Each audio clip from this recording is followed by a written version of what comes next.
This is Money Moves on VSiN, the sports betting network.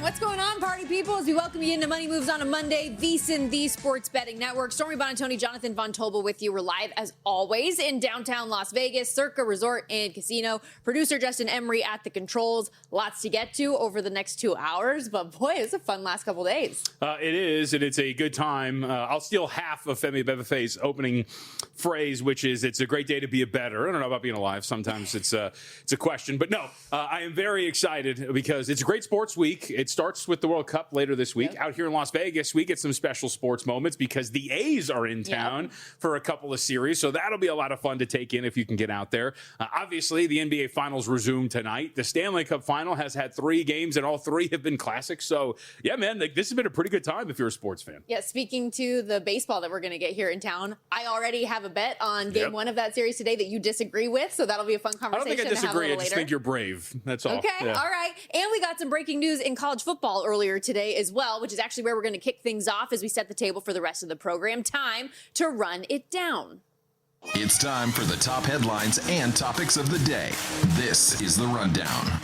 All right, here we go, JVT. Landmark ruling in college sports coming down this morning. Texas Tech quarterback Brendan Sorsby, who was the top-rated quarterback in the transfer portal, you remember this earlier this offseason, ruled ineligible to play by the NCAA for betting, among other things, on his own team. We find out this morning that a district judge in Lubbock County has granted him a temporary injunction, and he will be eligible to play college football in 2026. The best comp I saw for this, did you ever watch Parks and Rec? Of course. So I don't know what he's doing in the park, but Ron Swanson is being stopped by some sort of park municipality and saying he can't do what he's doing. He hands him a sheet of paper, and on it, it's just written in Times New Roman, I can do whatever I want, Ron. This is the exact same thing. Great tweet out there by it. I don't understand it. I thought rules were rules, but apparently they're not. But for some, they are. It makes absolutely no sense whatsoever that we're here. And this is coming from, we've been outspoken about this. We've talked a lot about betting and the ramifications of it and the pearl clutching and the nonsense around all of this. This is absolute insanity to me. We'll break this down further a little bit later on in the program. He will be suspended for the first 2 games of the season, so he's going to miss Abilene Christian and Oregon State. Cooked. He'll be available, though, for the Big 12 opener, of course, against Houston. There you go. Texas Tech was already a favorite to win the Big 12. Now they're odds on minus 146. Okay, you mentioned it already. How about this Stanley Cup final? First time we will have the opportunity together to discuss Game 3 from what looked like a Golden Knights blowout to an absolute barn burner. The Canes respond to a Knights 4-goal second period with 3 goals in 39 seconds in the third. Andrei Svechnikov ends up tying it at 4. Vegas goes on to win in overtime, but it was ridiculous. We'll break down all of the angles with both Jonathan Davis, VSiN NHL betting expert here at the network. He'll be in studio with us, and Canes play-by-play man Mike Maniscalco in about 15 minutes. Yeah, there's a lot to get to here. I think there's something you and I will not vehemently disagree on, but there's something I would disagree on when it comes to this series and the way it's going to get played out moving forward. And there's a bet to be made that's essentially saying, will the world end before this series does? And we'll discuss that because it is fascinating. It really is. But you said it as well. Another Game 3 tonight, albeit in the NBA. New York steals both games on the road to open the NBA Finals against San Antonio. Knicks fans, how you feeling? My mayor. My bagel's Jewish, my Christian Dior, Okay, so that fan's been going viral, and rightfully so. Hysterical. And just a great way, I think, to get us into Game 3 that we have coming up today. Knicks fans going absolutely wild. Everybody's calling for the sweep right now, the way that they have started this thing out. How do you feel currently with New York up 2 games to none? I mean, I don't want to say it's over, but we talked about this going into the series that, hey, I think there's a couple of things the Knicks have that just the Spurs are going to have some issues with. Coming out of the first game, we saw those issues play out, and you thought, well, there's just not. I think the term that we use is there's just not that many levers to pull for Mitch Johnson. I was on both weekend shows, Saturday and Sunday, at different times, and just discussed just that. Like, hey, there doesn't seem to be many adjustments outside of going into the locker room and being like, hey, guys, can you play better? And there's not really things that you can do when you're talking about making adjustments or different lineups and things of that nature. So do I want to say it's over? No, absolutely not. Nothing is over until it is. You know me. I'm very stubborn. When the Cavs were down In their series against the Pistons, I was stubborn there. I was down when they were down against the Knicks. I was stubborn there. So I will never say that anything is over at any point until it absolutely is. But the Knicks are obviously in control. Now they're back at home, and there's not many things that the Spurs can lean on other than Wembanyama, go out there and be great, and player X, whether it's Dylan Harper or others, just be better. And there's certain things that we can talk about when it comes to that. We were looking at some of the tracking numbers for guys like Stephon Castle and the luck that he's had on some of his assist opportunities and things of that nature. But there's not much that I think that the Spurs are going to be able to do. But here's the bottom line, Stormy. You had 2 games. Both were incredible, much like the Stanley Cup final. Both went down to clutch time. 2 shots go down for the Spurs over the course of 2 games. We're talking about 2-0 Spurs lead. Yeah. So I don't think anything's over by any stretch. And listen, they were, I think, really, really confident coming out of game 1. You wondered if that was going to ultimately show up on the court. And for large portions of the game, I think that it did. But obviously, missed opportunities end up being a theme of that. Something that Greg Popovich even ends up talking to the team about before they get on the plane and head out to New York is missed opportunities and saying, let's not think about it from a lost opportunity, but more about the opportunity that's in front of you. Yep. And you look at the spread for tonight, Knicks are only 1.5 point favorites at MSG, where everybody has been talking about the environment and how raucous it's going to be. And it's the first time in, this century that the Knicks have hosted a home NBA finals game. What's it going to be like? Well, De'Aaron Fox at least acknowledged what he thinks it'll be like for the Spurs trying to handle that crowd. We got to try to come out and, obviously easier said than done, but try to take the crowd out of it as quickly as possible. I think even like our game 7, we never really let the crowd get into the game. And like I said, obviously easier said than done, but just try to negate some of their runs. You're gonna come in here. It's gonna be loud. It's gonna, don't want to use the word hostile, but it's gonna be hostile. So you just try to not let the crowd get on their toes too much, because obviously this team plays, and usually it's more so role players and star players that play better at home. So what do you make of that number, though? 1.5 in favor of New York right now. It's consensus, too. You can find anywhere from 1.5 to 2.5. I think it's light. So let's go back to the way that this has been played so far up to this point. We've talked about this on this show quite a bit. Home court so far in this postseason has been worth just about 2 points. It has been not a series in which home court has been very dominant. I'm very distracted, by the way, by the height discrepancy of this Sports Center hit that we are watching right here. Shanae Guwuke is on, and I don't know who the female host is. Anyway. I can't remember her name, but she's new. She's a San Diego State alum, something Martin. Of course, yes. San Diego State. But the whole point here being is that home court is really short. So we're looking at this number right now. It would say that these two teams are not really equal to each other, but still a slight lean in favor of San Antonio. Look, there's clearly been an adjustment. Game 2, we were talking about catching 6.5 with the New York Knicks. So you're transitioning back here. If you're talking about a natural home court like I'm talking about from 6.5 to New York, that would be about a 2.5 in favor of the San Antonio Spurs. So we're talking about some sort of an adjustment. But Stormy, I think that there's an argument to be made because of these matchups. The Knicks are a better team from a power rating standpoint. But this number does not reflect that. The market does not reflect that. So all of that mouthful to say, the Knicks are 6-1 at home so far in this postseason. They've outscored opponents by 15.3 points per 100 possessions in non-garbage time. The second best team so far in this playoffs is Oklahoma City at plus 11.5. This team has been dominant in New York. I think they are being undervalued, and I think 1.5 is worth playing.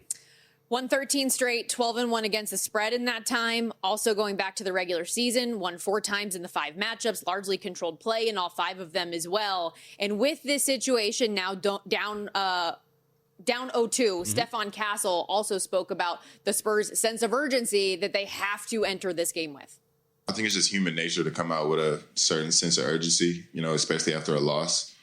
It probably shouldn't go that way, realistically. You should come out with that same urgency whether you win or lose. But, now being down 2-0, our sense of urgency is probably the highest it's been all playoffs, especially it being the finals. So, I think I'm ready to see how we'll come out next game.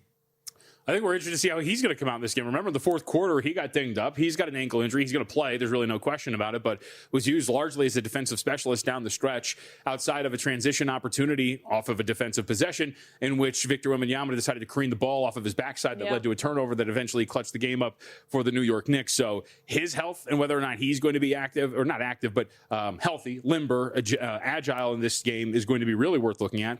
And as we talked about, Look, so, De'Aaron Fox, and there's a reason why I pulled both of those clips to use here. Their dynamic is pretty interesting. Fox was a guy that has been dealing with his own lower body injury. He has not been healthy, but he has looked a little bit better. This last game, he's looked a little bit better. He has emerged as tied for the lead in this series for assists. Meanwhile, Stephon Castle, one of the top guys before the series started, expected to be there, has not really been there from a facilitating standpoint, and now he's a little dinged up. So this dynamic at guard for a team that doesn't have many options left, that is going to be pretty fascinating because two of your lead ball handlers now have lower body injuries that they're dealing with. And we'll see what that means as you head into New York, where the Knicks have played incredible in offense. Yeah, potentially significant. And like you said, though, about just the light number for New York, I go back to Castle's comments on the sense of urgency and the desperation role that they're in. Probably a reason why you're getting the number that you are right now. And we'll do our best bets at the end of the show like we do each and every day. I haven't put this in the account yet, but I think I might end up on that side. It's this Knicks Which team, one? the New York, Okay. with that being a light number at 1.5. This Knicks team has been almost impossible to bet against on this run. I mean, I agree. Look, they've been great. You know it. We've been talking about it on the show, especially in this series. Knicks game 1, Knicks game 2. Here we are in game 3. And I think it's going to be the same thing here. I just don't know if we've really accounted for the adjustment of how dominant this Knicks team has been and how much this matchup works in their favor. And as we'll have plenty of time here, the total is also going to be really fascinating to talk about as well. I tried to reach out and catch it on Friday. Game still went under, even though you got a good number. Still think there's some signs you can get there, man. Another quicker game, but some inefficient offense. And now going back home with the Knicks, where they've averaged over 120 points per 100 possessions in non-garbage time in the playoffs, I think you could probably get there over. I'm tempted to try to catch it one more time. Well, and if you are going that direction, find the 215.5s because we've been seeing that tick between 215.5 and 216.5. In terms of the series, Knicks out to a $5 favorite now with this 2-games-to-none lead, both coming on the road. Teams to go down 0-3 in a best-of-7 series, 0-164. So do the Knicks get there tonight? We'll get back to the NBA Finals in just a little bit, but when we come back to the Stanley Cup Final, we go. Mike Maniscalco, play-by-play man for the Carolina Hurricanes, giving his perspective on what we saw over the weekend and looking ahead to Game 4 tomorrow.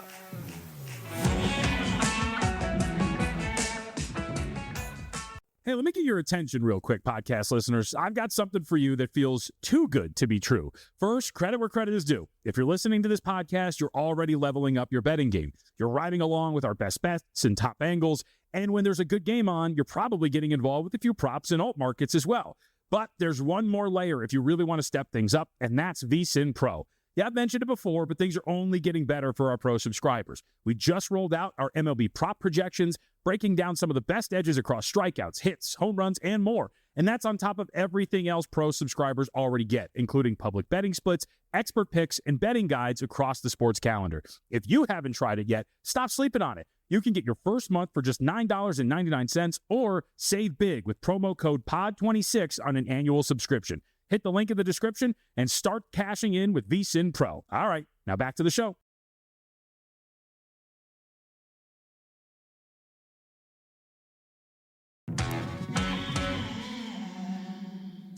You're watching Money Moves here on VSiN, the sports betting network. 6-on-4 on the power play. Aho with room. Side of the net. Stall. Second chance. Wax at it. Still Wax at it. They score. They score. They score on the power play. Carolina has come all the way back. They've done the impossible. A 4-goal comeback.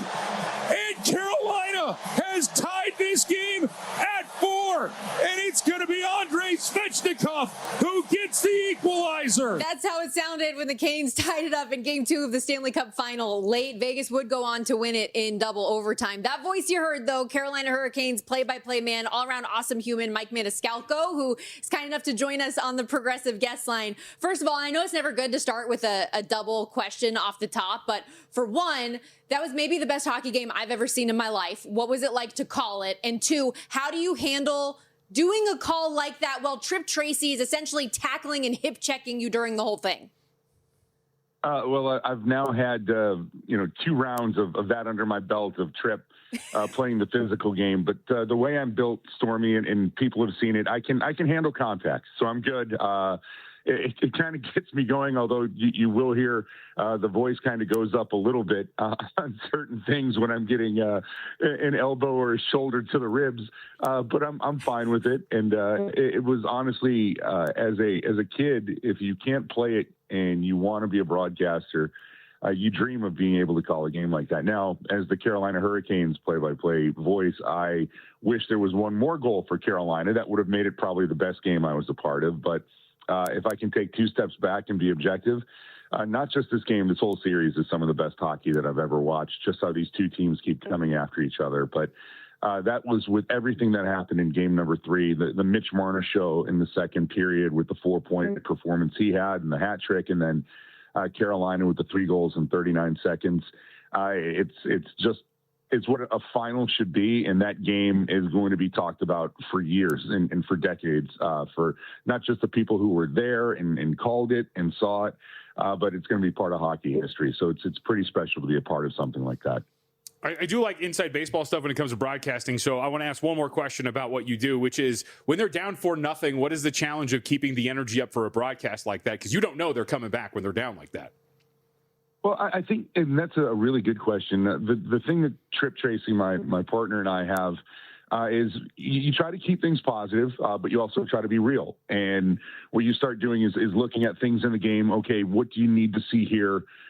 If you're watching this from the Carolina Hurricanes perspective, or in our case, listening to it, that, okay, if this happens, can this carry over into game number 4? Tripp pointed out right away that Brandon Bussey, who started the third period in relief of Frederik Andersen, he wanted to see him have a good period and see what he would respond. It was his first action in the postseason, and he came up with a great response. My thing was, if you get a power play, can you score on it? And you try to keep those moments in there. Can you put your, for lack of a better term, dig your heels in and not let Vegas run over the top of you. Don't let a 4-0 game be a 6-0 game, and don't let it be a throwaway.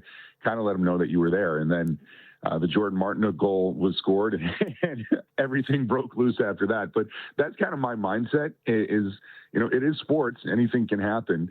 And as long as the Canes were continuing to, play hard and play their style of hockey, hopefully you can see a couple of good things that you can take out of it. And that's honestly my mindset going into a period like that. Hurricanes play-by-play man Mike Maniscalco joining us here on the Progressive Guest Line. You mentioned Brandon Bussey coming in the way that he did, stops 18 of 19 shots, and the lone goal he lets in double overtime is such an unfair goal to begin with, right? It goes off the board and off of his skate and in. If you're Rod Brind'Amour, and I know it's hard to put yourself in the shoes that he must be in coming off of that game, what do you do in net, knowing what Frederik Andersen has done for you all postseason to this point, but him kind of losing the fire a little bit and Brandon Bussey stepping in and being as effective as he was? Well, the good thing, Stormy, I don't have to make that decision. So it works out for me. Rod trusts his goaltending coach, Paul Schoenfelder, with all of these decisions. So Paul is going to go over. There's a skate today. The guys are going to have a practice at T-Mobile Arena, and they're going to take a look, I think, at everything. I'll give you the politician's answer. I don't think there's a wrong answer for Carolina with what they want to do. Do you go back to Frederik Andersen and say, look, you had a bad game. We gave you a period off, and you had 2 days to get ready for game number 4. Or do you like what you saw out of Brandon Bussey, and maybe there's a couple of things that you want to give Freddie just maybe a whole game to sit and see if you can even this up and go back to Raleigh tied at 2. So it is a politician's answer. I apologize. I know everybody wants to know what the Canes are going to do. And it's just, as I mentioned, they're going to have the skate today. I don't think we can read anything out of it either, because Rod afterwards, when he talks to me, he's like, I don't take anything to what we did today. We'll find out at 5 o'clock Pacific time and 8 o'clock Eastern time on Tuesday who it's going to be. But the way that the Canes play during the regular season, they do have a rotation. It's not one guy plays 5 games and one guy plays 1. They pretty much try to alternate the net every other game. So that's why I don't think it's that big of a question, and it won't be that big of a distraction if they go with Brandon Bussey over Frederik Andersen, or if they go back to Frederik Andersen. Mike, we talk so much about the goalies. What have you made of the guys that are in front of him that are supposed to deter some of these opportunities for the Knights? A pretty decent expected goals for him in that last game. Has the blue line in front of him played well enough to your mind? Well, give credit to Vegas.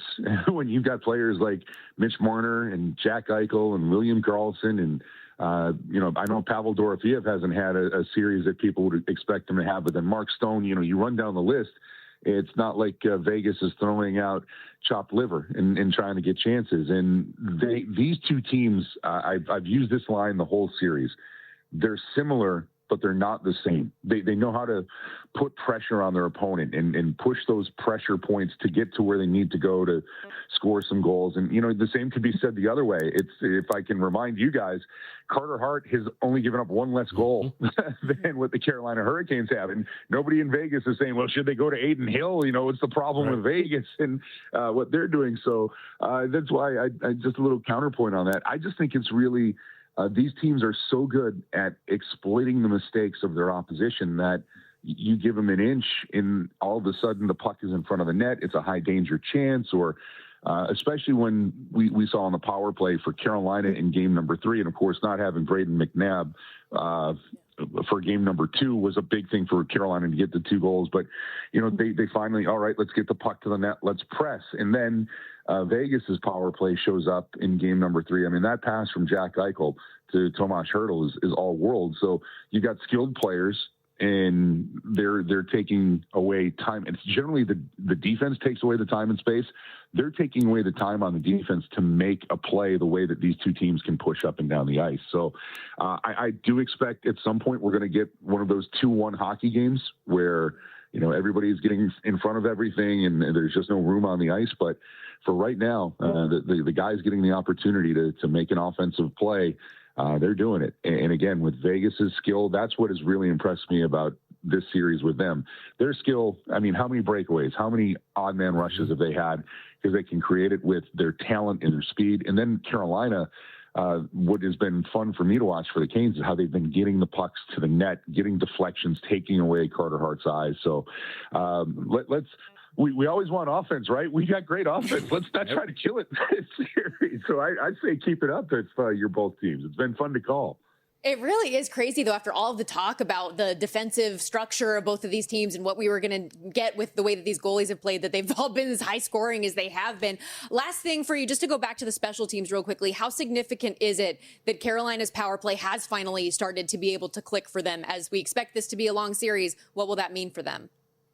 It's huge because you've got to, the margins are so slim between these teams. You have to, when you can say these are the battles you have to win every night, special teams becomes even bigger between these two sides. If you can get that extra goal, if you can be even or up 5-on-5, but you can all of a sudden get that power play clicking. And it's something that as Carolina, as the season moved along, they were near the bottom for the first half of the season, and then they rose up to 4th, 5th overall in the regular season. So they find ways to make adjustments, and they absolutely need to do it. And Stormy, the one thing that I have learned in all of these years, and I am not the sharpest knife in the drawer, but whenever we get into a sporting event and we expect it to go one way, like 99% of the time it goes the other way. So we were all expecting this great defensive series with these two teams that know how to shut down their opponent, and we've gotten the other thing. And I'm okay that we've gotten the other thing with it. So hopefully it keeps up. And I do hope that this is not our last trip to Vegas. I'm kind of hoping that we'll be here for a game 6 and then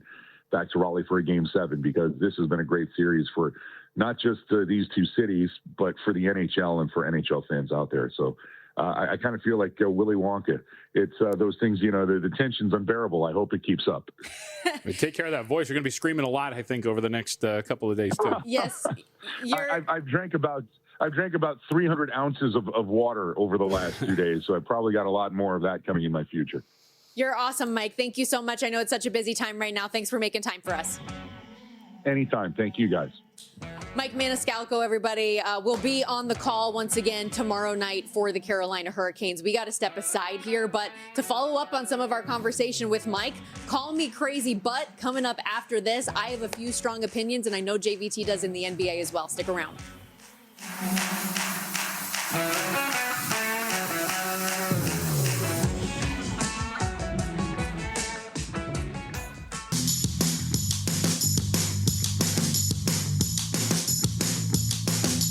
Put on your tinfoil hats. I feel like I'm taking crazy pills. The whole world gone crazy. For Call Me Crazy, but...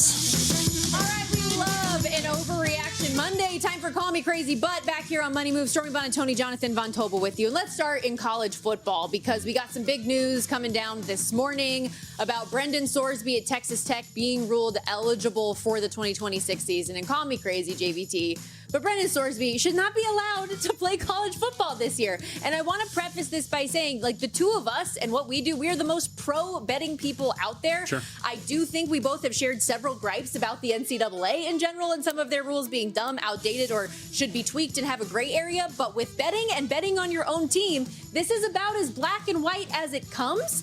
And if you do the crime, you do the time, right? Am I silly? Like, why have rules if they're not enforceable? Why have rules if because a guy is good at football or good at something, you're just going to be able to overrule it in general? And what this tells me is if you can just hire a good enough lawyer, then that's all you need essentially to overcome a rule in the NCAA, no? Yeah, I don't even know where to start with this. I think the wording around this is absolutely insane. As part of the injunction, the judge rules that Sorsby would, quote, suffer a probable, imminent, and irreparable injury when it comes to this ban. The problem with that is a true statement.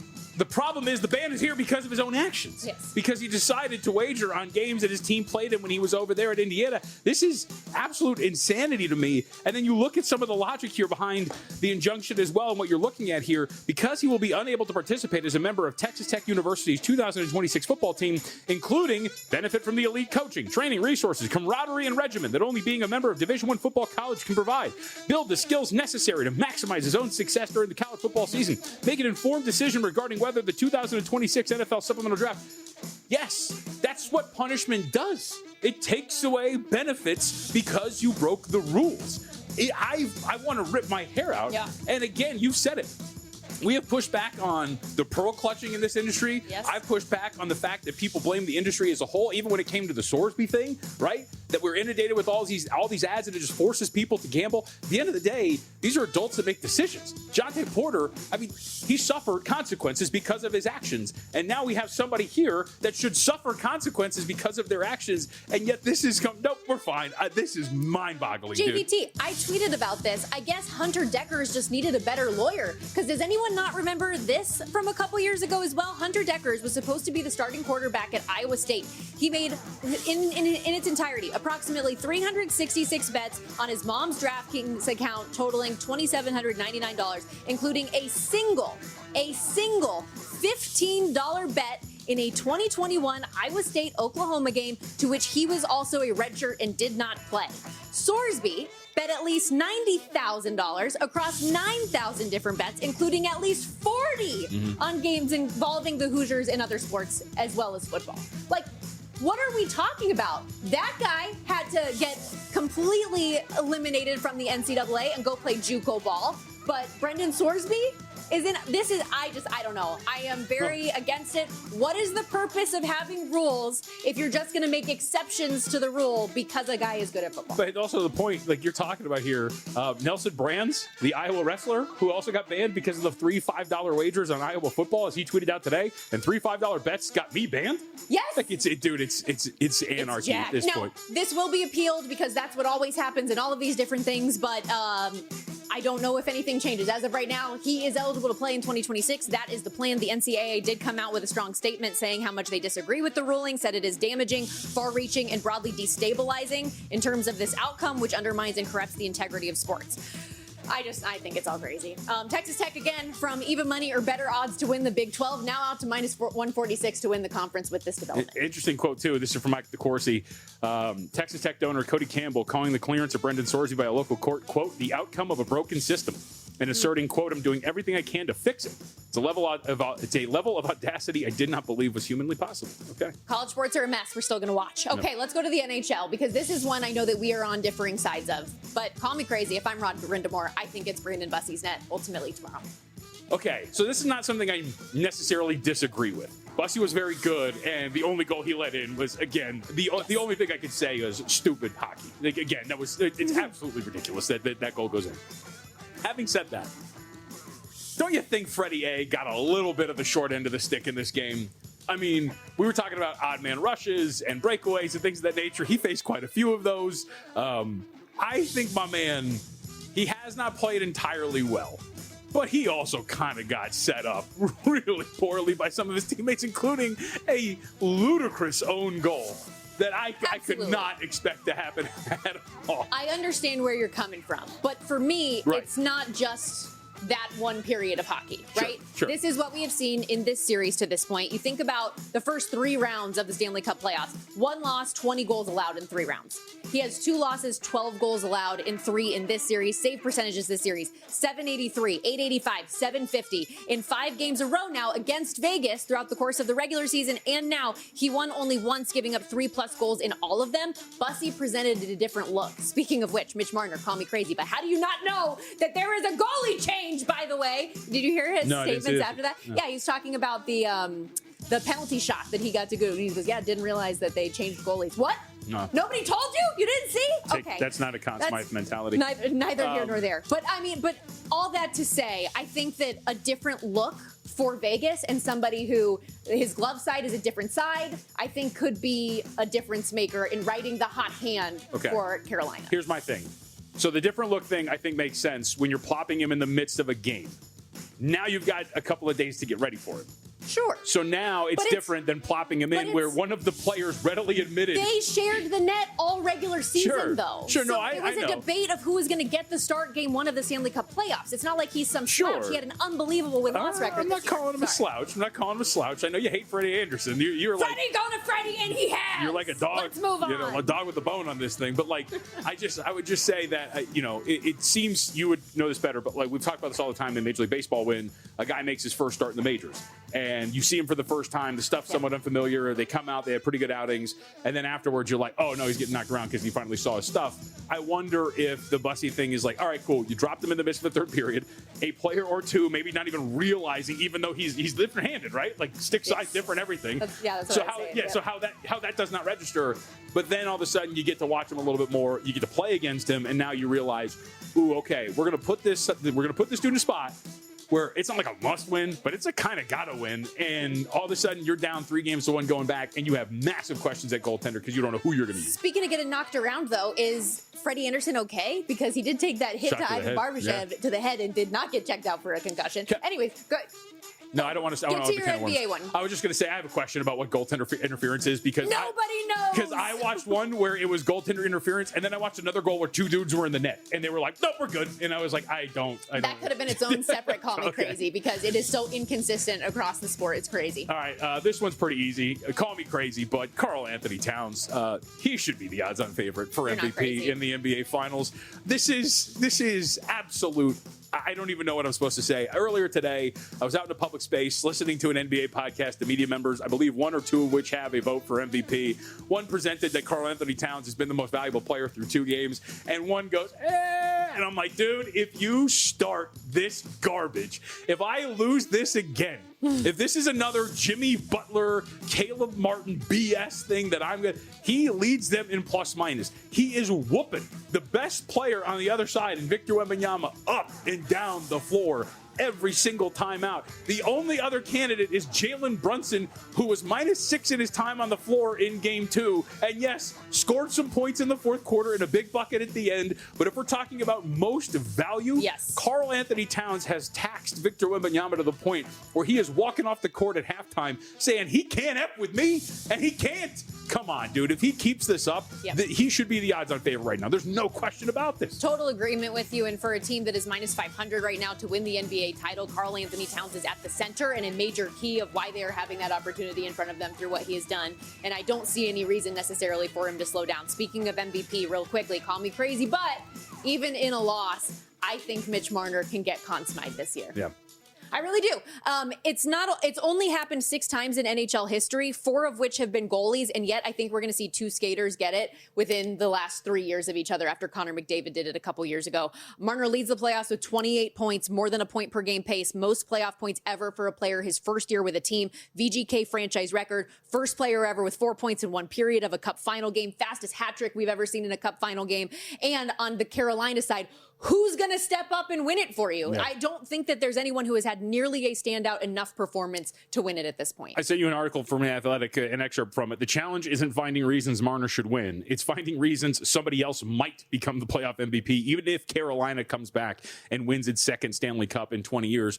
I'm with you. Could you make the case they start Bussy and he pitches 3 shutouts that he wins it? It's a full Stanley Cup award. It's Okay. not just the finals. Yeah. Taylor Hall has 11 fewer points and 4 fewer goals, and he is the leader in the clubhouse right now for the Carolina Hurricanes. Reminder, we are covering everything at VSiN.com right now, and you get access unlimited to all of it when you're a VSiN Pro subscriber. Right now, we've got an early bird football season special going for just $175. You get access to everything through the Super Bowl. That's the daily best bets from your favorite show hosts and guests, betting splits data, AI-powered prop tools, and so much more, including our NFL betting guide that comes out later this month. Don't miss out. VSiN.com/subscribe is how you can get started. We'll be right back.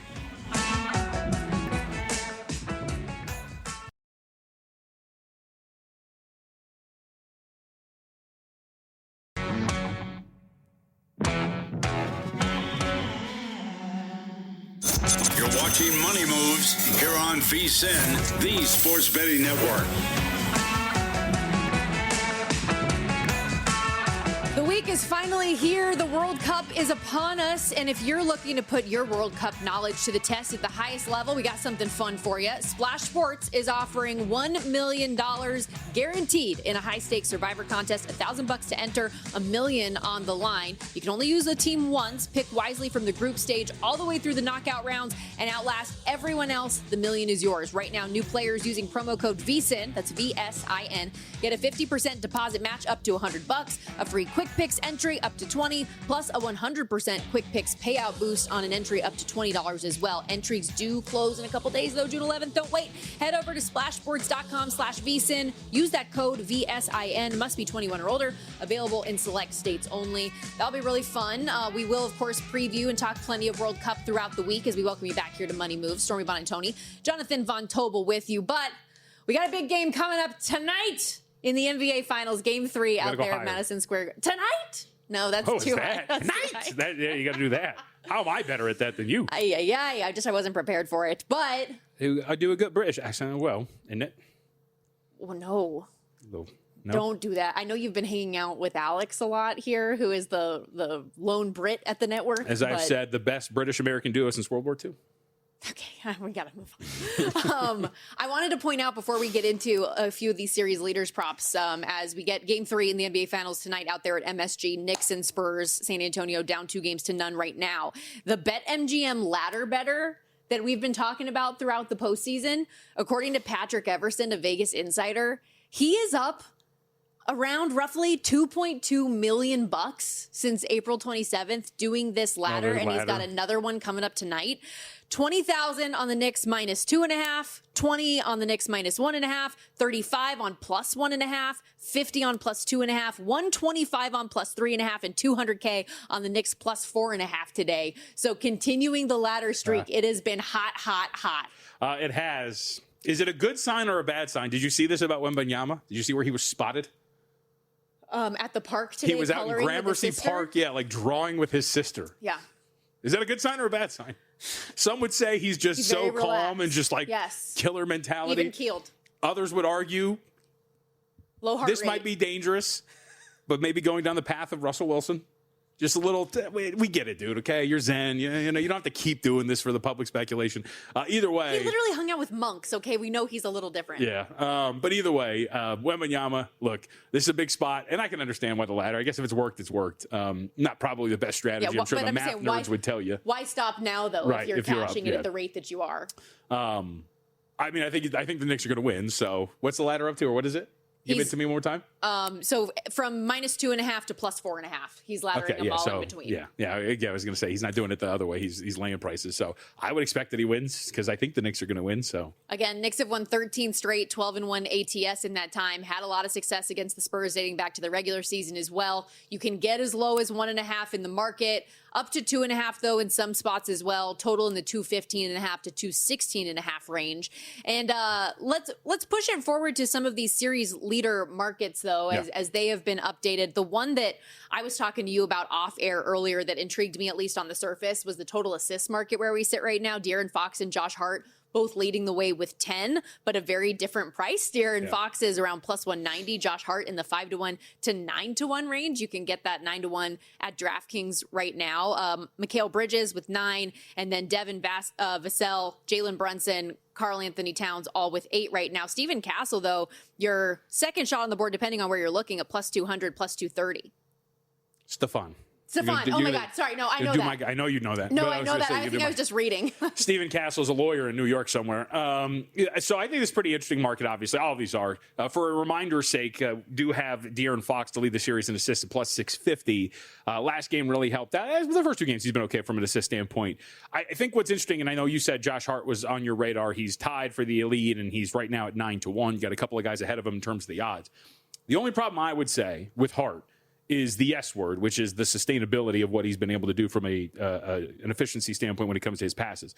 So in 2 games and in 45 minutes, Josh Hart has had 18 potential assists, and he's got 10 on those potential assists. So in other words, these passes that are leading to shots, they're going down at a high rate for Josh Hart. So in much fewer minutes than what he has played so far, I mean, we're talking about Stephon Castle's played 62. He leads the series in potential assists with 23. De'Aaron Fox at 72 minutes has 22 potential assists. Jalen Brunson at 75 minutes, he's got 18, the same number as Josh Hart. So are you not only, in a role that has caused you to play fewer minutes than the guys who are ahead of you, at least in terms of assist opportunities, are you going to be able to still convert at the high rate that you're having your assists now? I think the rebuttal to my point here would be, well, some of those potential assists and some of those passes probably coming off offensive rebounds where you're kicking to open shooters, where the probability of those shots going down are higher than maybe some of the other passes that a Hart or a Castle, or that a Brunson or a Castle or a Fox would make. So I can understand at least the very logic of it. But if there is a game where, let's say, they play off of him, he's kind of like beginning of the Cavs series, Josh Hart game 1, where he's tanking a bunch of shots and they pull him off the floor because they want to go to some of these 4-shooter lineups that have kind of worked for them. There's just maybe a spot in which the minutes get eaten into, and he can't keep up this rate of assists that he's at right now. Okay. If that makes sense. For sure, it does. But I think that's why it's worth having the conversation. For the total points leader, Victor Wembanyama is odds on minus 170, but Brunson's only 5 points back of him, plus 120, plus 130 range available for him. And it is a 2-horse race between the two of them, but worth taking a shot on the plus money guy, especially with the expectation, the situation that New York has put themselves in to potentially win the series. I mean, I would say that there's probably something to be looking at here, only because, like, with Brunson, look at the shot volume that he has taken through these first 2 games. I keep saying it, right, which is he has been inefficient so far. But in this series up to this point, he has wildly, he's been leading the pack in terms of field goal attempts. He's got 50 points on 56 shot attempts. The next closest player on shot attempts is Wembanyama on 42. So the shot volume is going to be there for him. So to your point, it's a small wall to climb because it's only 5 points. You got to outscore Wembanyama for the rest of the series, however long it is, by only 6 points. And you're getting a much higher shot volume than Victor is. And on top of that, one would assume the inefficiency does not keep up for Brunson just because of how good he is. Now, I would argue maybe it does because you've got pretty good defenders that are matching up with him. Among them, Stephon Castle is pretty good. So maybe that does keep up. But at least in terms of opportunity, this dude has been shooting and, I would argue, chucking, and not the finals MVP at this point, but he has at least had the opportunity, and that is going to help you in any stretch. So I would say, sure, why not? I mean, again, 56, shooting 33% on 56 shot attempts. He's going to have the opportunity. For anyone who missed it, what JVT was subtly talking about there, last segment, said Karl Anthony Towns for him should be odds on for finals MVP at this point right now. Question. Brunson's your favorite. I mean, what's the price you can get on Cat right now still? Like plus 170, it's plus like 180? Plus 170, something like that. If there's a plus price next to his name, it's worth it. It's okay. That's what I would That argue. was going to be my question. Yeah, they don't win this series unless he's performing well. If Victor Wembanyama erupts and he's doing then they're not going to win the series. So Karl Anthony Towns again. Now the question is, what do you do if you're somebody like me that's got him at 22-1, and how are you going to handle that? That's a question for another day potentially, maybe a little bit later in the show. But right now, me, I'm stubborn. We're riding this thing out. Any other markets that intrigue you or last couple minutes that people should know before the game tonight? All right, so we did total points. Total rebounds is an interesting one, too. It ties into Karl Anthony Towns. Towns is leading so far. Towns with 25 rebounds. Victor Wembanyama's got 21, as does Josh Hart. Towns is the odds-on favorite to a really large margin, actually. Minus 220 over at Caesars, minus 205 over at DraftKings to lead this market.